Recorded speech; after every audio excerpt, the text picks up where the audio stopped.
Bienvenidas a este nuevo episodio de Maldita Moda Club. Mi nombre es Paola Cirelli, soy quien está detrás del podcast y también autora del libro Maldita Moda, cómo crear una marca de moda sostenible y revolucionar el mundo. Bueno, queridas amigas, aquí en pleno verano barcelonés vamos a seguir hablando de algunas reflexiones y hoy quiero hablar sobre la voz de la mujer, de la fuerza, del instinto y de algunas cuestiones que creo que tienen que ver mucho con el emprender en moda sostenible, en desarrollar nuestra voz y nuestro proyecto que muchas veces está coartado. Y bueno, y creo que, no sé si lo he comentado, pero bueno, estoy estudiando un máster en la Universidad de Barcelona que se llama Estudios de Mujeres, Géneros y Ciudadanía. Es así como el feminismo, ¿no? Una maestría pero no solamente sobre el movimiento feminista, sino sobre todas las cuestiones que están alrededor de las mujeres, pero bueno, siempre con perspectiva feminista, sobre todo en la economía, desigualdad. Pero bueno, realmente el máster, ahora estoy terminando el primer año y bueno, ya empiezo el segundo año, que me llevará 2 años, años y medio. Bueno, no importa lo que me lleve porque realmente no estoy apurada en terminarlo. Y me interesa muchísimo, sobre todo seguir ampliando la mirada, ¿no? La mirada que tenemos sobre las cosas, sobre la vida, sobre el mundo, y que el algoritmo, las redes sociales e incluso la IA coartan esa posibilidad de ampliar nuestra mirada. Y como les digo a mis alumnas, ¿no? Volvamos a los libros, que en los libros se encuentran tanta sabiduría y que nuestra mente puede empezar a comprender, ¿no? Que muchas de las cuestiones limitantes con las que hemos crecido y llevamos hasta la adultez tienen que ver con la forma en la que nos han educado, una cultura androcéntrica o desde una mirada del patriarcado, ¿no? Desde la mirada de los hombres. Y el feminismo, vuelvo a repetir, aunque se entienda o no se entienda, me da lo mismo, pero bueno, el feminismo no va en contra de los hombres, como a veces se cree, sino que es un movimiento que lucha contra las opresiones o el sexismo, ¿no? Que tiene esa mirada, bueno, que el Estado es patriarcal, que la derecha más extrema es muy patriarcal y lo que hace es limitar la mirada de las mujeres, ¿no? Como ahora está sucediendo en Estados Unidos, que quieren quitar el voto de las mujeres, que nos ha costado sangre, lucha durante más de 100 años, ¿no?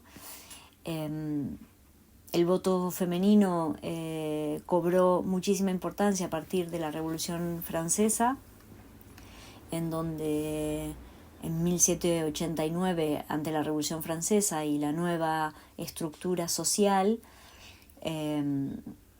bueno, había la oportunidad de crear esta ciudadana o ciudadano que empezaba a florecer más allá de la monarquía versus el pueblo, ¿no? Entonces, pero bueno, durante mucho tiempo la mujer solamente se la permitía estar dentro de la casa, como muchas veces pasa hoy en día también, ¿no? Que el espacio en el cual se tiene que asentar es cuidar hijos y estar en la casa limpiando y atendiendo al marido, ¿no? Como se educó durante mucho tiempo de esa manera, pero porque también se había construido el menospreciar nuestra voz, nuestra mirada. Por eso es tan importante cuando veo marcas de moda sostenibles llevadas a cabo por mujeres que me parecen tan maravillosas, o marcas en general, ¿no?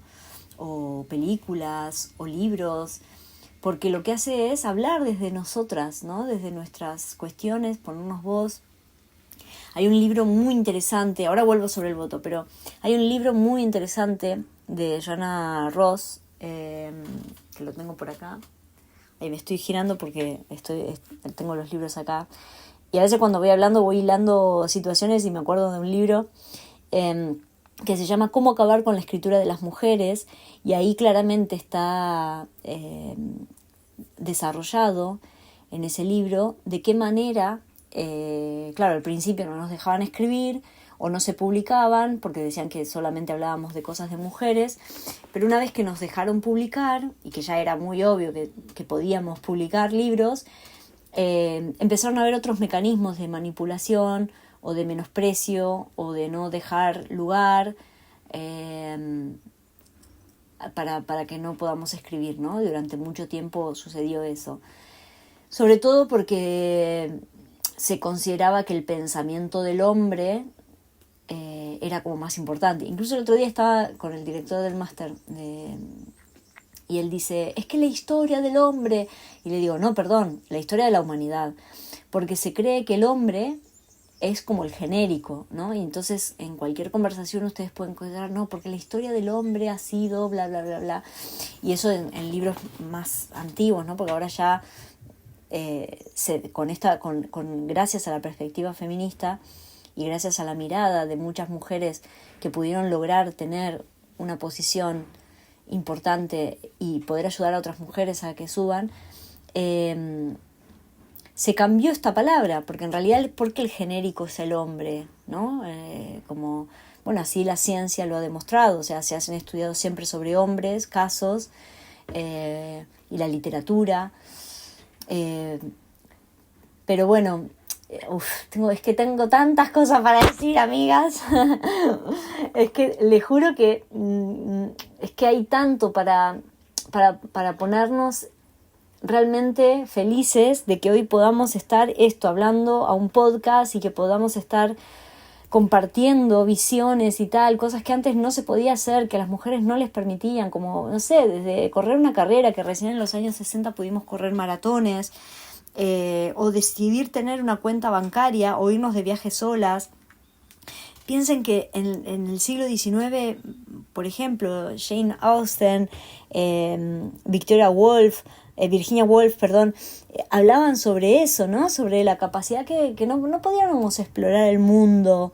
Hoy en día también es hasta incluso muchas veces peligroso. Yo me encantaría agarrar una mochila y sentir lo mismo que los hombres, ¿no? De decir, bueno, voy, paseo, me voy, ¿no?, a explorar el mundo sin ningún peligro. Y la verdad es que me agarra un poco porque soy latinoamericana, he nacido en un país en donde hasta los 40 años, hasta que no llegué a España, no pude caminar sola a la noche, ¿no? Con lo cual también siento ciertos miedos de ir viajando sola y tal. Que un hombre no lo siente, un hombre tiene la libertad de explorar el mundo, que sí lo pueden matar, obviamente que corre peligro, pero no la misma peligrosidad que sufrimos nosotras, porque nos pueden violar, nos pueden secuestrar, nos pueden meter en como trata de personas. Es decir, si ustedes conocen, no sé, conocen algún prostíbulo de hombres clandestino, ¿no? Donde hay ya 20 hombres encerrados y no. Bueno, no me quiero meter en este tema. Pero volviendo al voto femenino, ¿no? Y a la decisión que podamos tener. Esto inició una lucha cuando Rousseau además escribió un libro que se llamaba Emilio, ¿no? Y Rousseau, tan conocido en nuestra educación, ¿no? Mi hermana decía, ¡ay, el pedagogo! Sí, pero él escribió un libro en donde decía que Emilio era el nuevo ciudadano y cuáles eran las características. El ciudadano que tenía que ir a estar en la política y pensar, y le había descrito cómo tendría que ser Sofía, que era su mujer, que tenía que estar en la parte privada, cuidando de él, ¿no? Es decir, como muy sirvienta, como una situación muy de menospreciar a las mujeres, y que las mujeres solamente se podían dedicar a la casa, a atender a su marido y a los hijos, ¿no? A las hijas, a los hijos, a criar. Bueno, esa era como su labor. Y eso no es real. Y esto lo escribió Simone de Beauvoir en Segundo Sexo, en un libro de 1949, en donde ella describe que a nivel social es cómo se nos educa a las mujeres desde pequeñitas, ¿no? desde cómo nos visten, desde que tengamos que ser suaves, que no tenemos que gritar, cómo nos tenemos que comportar, siempre bonitas, maquilladas, siempre en punta en blanco, el pelo, las uñas, la boca, los ojos, estar delgada, que la celulitis y todas esas cuestiones no es igual para los hombres, ¿no? Y entonces hay un montón de cuestionamientos que gracias al máster me está abriendo y me doy cuenta y estoy leyendo un montón de libros que me están abriendo la cabeza, aunque estoy llegando a mis 49 años. Y yo fui muy rebelde desde pequeña, o sea, siempre cuando me fui a vivir con mi novio y luego me casé, yo le dije, yo no plancho, no lavo, no nada. O sea, no, si vos querés, lo hacemos juntos y tal, pero eso fue mi primera condición cuando tenía 20 años y me fui a vivir con él. Le puse como mis condiciones y él realmente había crecido en una familia muy feminista, por lo tanto él tenía muy bien, nunca, digamos eso, tenía muy claro lo que había sufrido su madre, porque lo veía y él sufría también con eso, por cómo lo trataba su papá, y bueno, y con lo cual era un tipo muy, muy, muy abierto a conversar esto, y no teníamos problema en la convivencia, porque nos dividíamos, yo hago esto, vos haces lo otro, si uno cocinaba, el otro limpiaba, y realmente yo tenía esa... no sé si fue por las lecturas que tuve, por cómo veía a mi madre y la relación con mi padre, no sé, porque bueno, la historia de cada uno nos condiciona, ¿no? Y también las lecturas que tuve y las formas en que vivía o las madres de mis amigas que veía, ¿no? Bueno, total es que yo fui muy independiente desde muy pequeña y dije, bueno, me voy a vivir sola y también siempre trabajé, desde los 18 años que trabajo, y la independencia económica para mí era algo fundamental. Y claro, una vez vivís en pareja, compartís algo que tiene que ver con la economía, pagar cuentas y tal. Y cuando me divorcié o me separé, empecé a ver el peso de lo que era la independencia económica realmente, y fue realmente un aprendizaje doble, porque si bien siempre había trabajado, había dispuesto mi dinero y tal, ahí fue donde me pegué un tortazo porque tenía que sostener mi casa sola. Pero bueno, han pasado muchos años y la verdad es que desde ese momento que me separé hasta hoy sigo siendo independiente económicamente durante 15 años y la verdad es que estoy muy feliz porque siento tanta libertad de decir, hacer, comprar o no comprar lo que sea o estudiar un máster. Y a veces, no sé si les pasa, pero tengo mujeres a mi alrededor que tienen que luchar porque quieren hacer un curso de tal, o tienen que luchar porque quieren comprarse un par de zapatos y tal, y viven en pareja y bueno, y hay toda una cuestión, ¿no?, de control. Hay mucha violencia financiera que se llama, ¿no? Y hasta incluso, claro, lo viví con gente cercana que le pasaba esto. Así que empecé a ver lo de la violencia financiera desde muy chica. Tenía 24, 25 cuando empecé a ver que alrededor mío pasaba eso. Y realmente... bueno, nada, realmente no tenía como toda la información para entender qué sucedía o todo lo que sería las violencias sobre las mujeres, ¿no? No solo violencia física, hay violencia psicológica, violencia financiera, violencia el gaslight, ¿no? De decirnos que estás loca, que, bueno, todas estas cuestiones.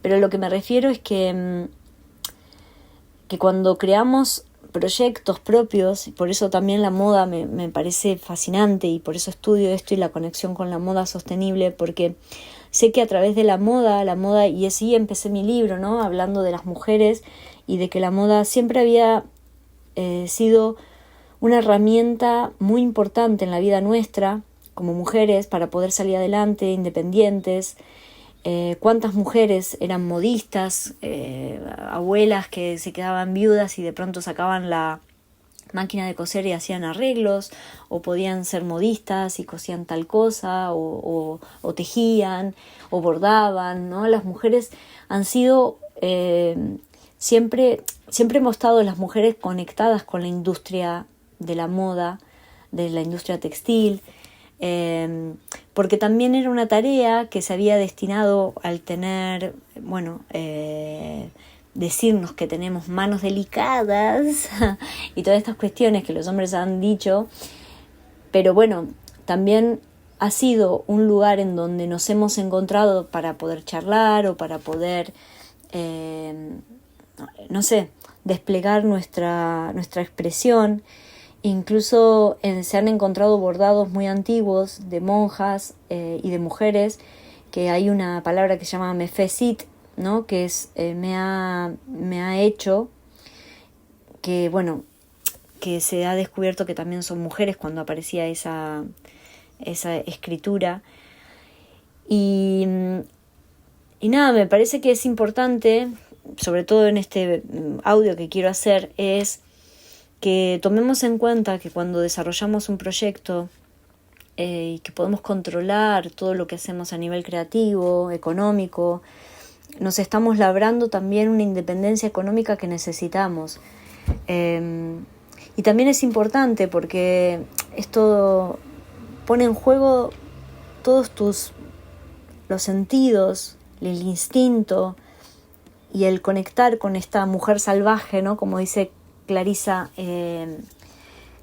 Pinkola Estés en Mujeres que corren con los lobos, ¿no? Que hay una mujer salvaje que nos está constantemente hablando en nuestro interior, en nuestro instinto, que se despierta, que tiene fuerza, que aunque hayas pasado 1000 cosas muy complejas, siempre hay una voz dentro tuyo que te va a estar inspirando para seguir adelante y creando tu propio camino, que no quiere decir que sea en soledad, puede ser con lo que hayas construido, pero sí no dejando que otras personas te callen o te menosprecien o coarten esa potencia que todas las mujeres que tenemos, ¿no? De salir adelante.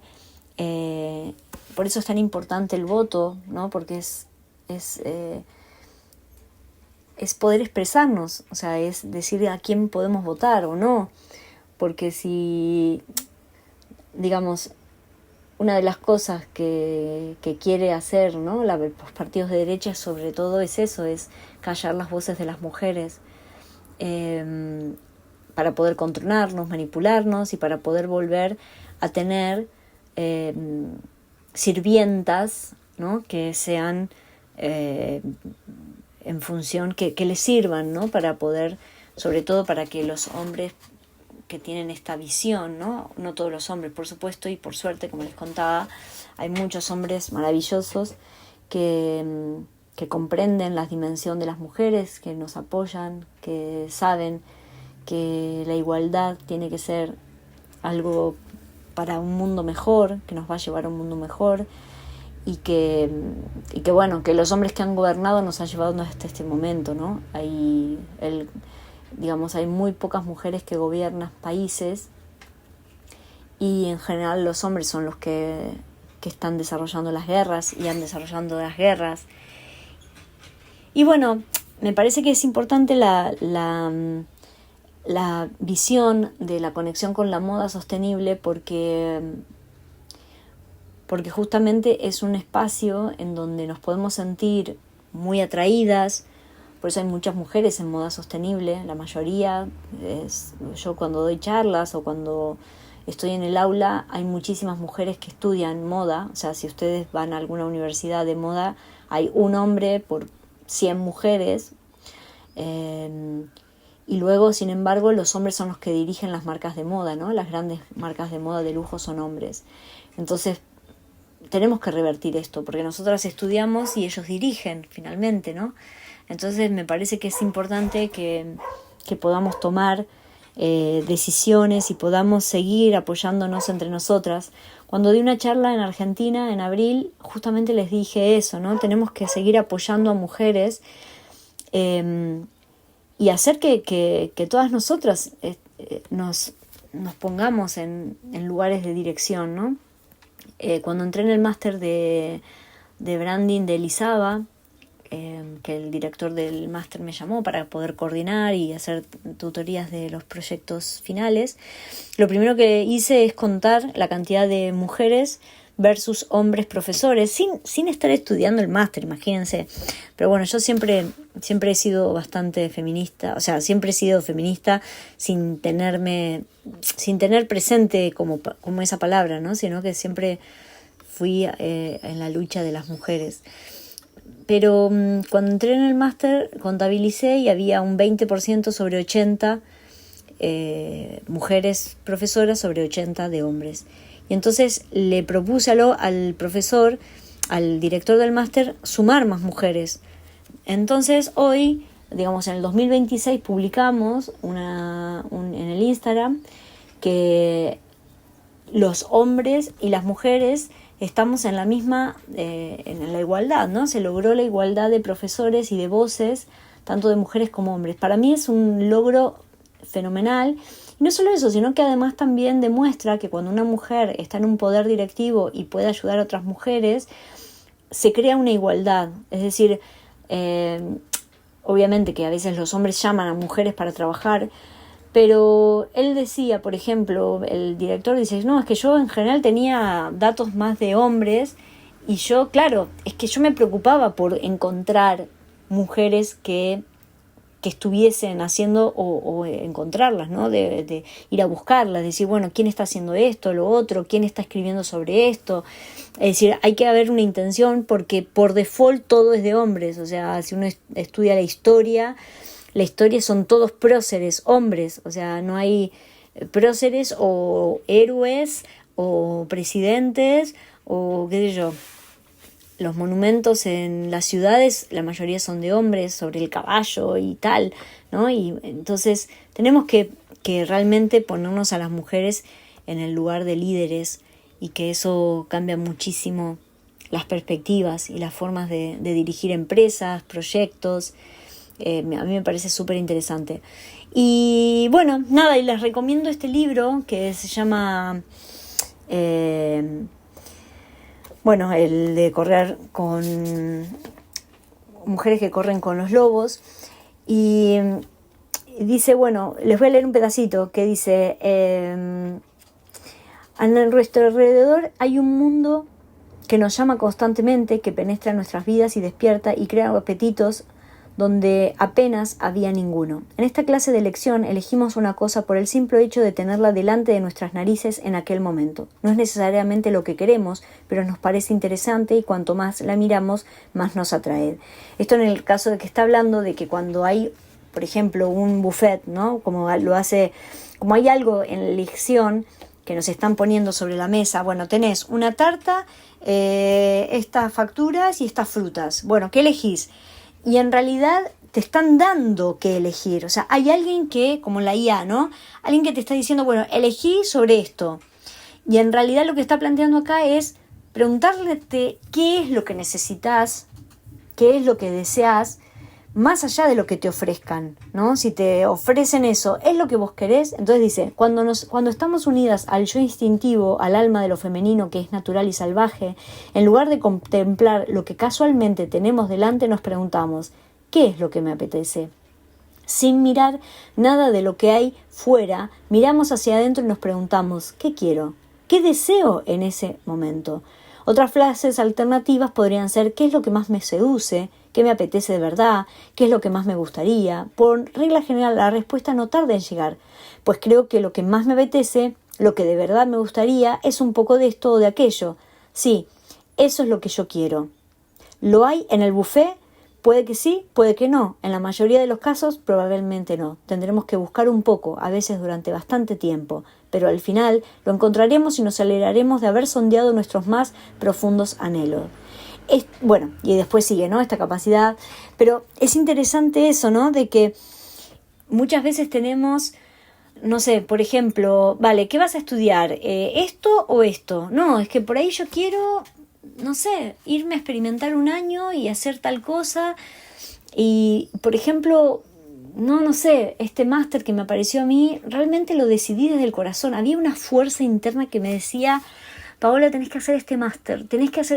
Y después a veces pensaba, ay, pero ¿para qué me metí en este máster? Tengo 49 años. Pero sí, o sea, había este yo interior que me estaba diciendo, por favor, y realmente estoy muy contenta porque lo estoy haciendo a mi ritmo. No puedo hacer más de 3 asignaturas por semestre y lo hago con calma, disfrutando, leyendo, entendiendo, comprendiendo y desarrollándome desde otra perspectiva. Entonces la reflexión final es, escúchate más, pon tu instinto por sobre las cosas. Ahí está pasando una ambulancia. Y anímate a desarrollar tus proyectos. Siente, confía en ti. O sea, es algo sumamente importante, confiar en nuestros sueños, en nuestros pensamientos, en esta vida maravillosa que quieres vivir, esta vida de ensueño. No sé, yo ahora estoy escribiendo mi novela y es todo un desafío, por eso también estoy un poco perdida, no sé, pero bueno, estoy creyendo en esta voz interna que me está diciendo, tenés que escribirla, así que ahí voy. Tiene un poco de todo, pero bueno, estoy reestructurando también mi trabajo, pero bueno, sobre todo esto, ¿no? En mi tesis de la maestría y después ver si hago el doctorado, realmente tiene que ver con esta unión, ¿no? de las mujeres con la moda, que realmente es algo maravilloso. Así que bueno, queridas amigas, las dejo con esta reflexión y gracias por estar ahí. Recuerden que hacer algo siempre es mejor que nada y sabemos que otra moda es posible y entre todas la estamos haciendo. Gracias por escuchar Maldita Moda Club y nos vemos en el próximo episodio. ¡Hasta luego!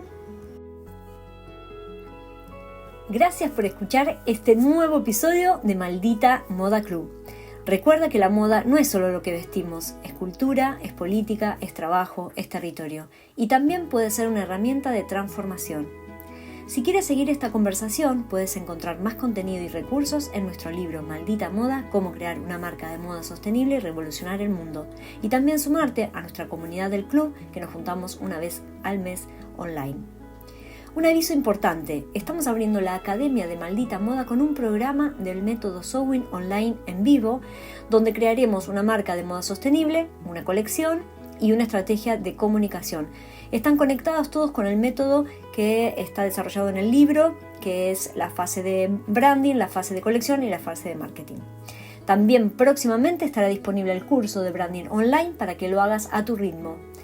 Mi nombre es Paola Cirelli y nos encontramos en el próximo episodio para seguir pensando y haciendo una moda más consciente. Otra moda es posible, lo sabemos, lo estamos haciendo y recuerda, hacer algo siempre es mejor que nada. ¡Hasta la próxima!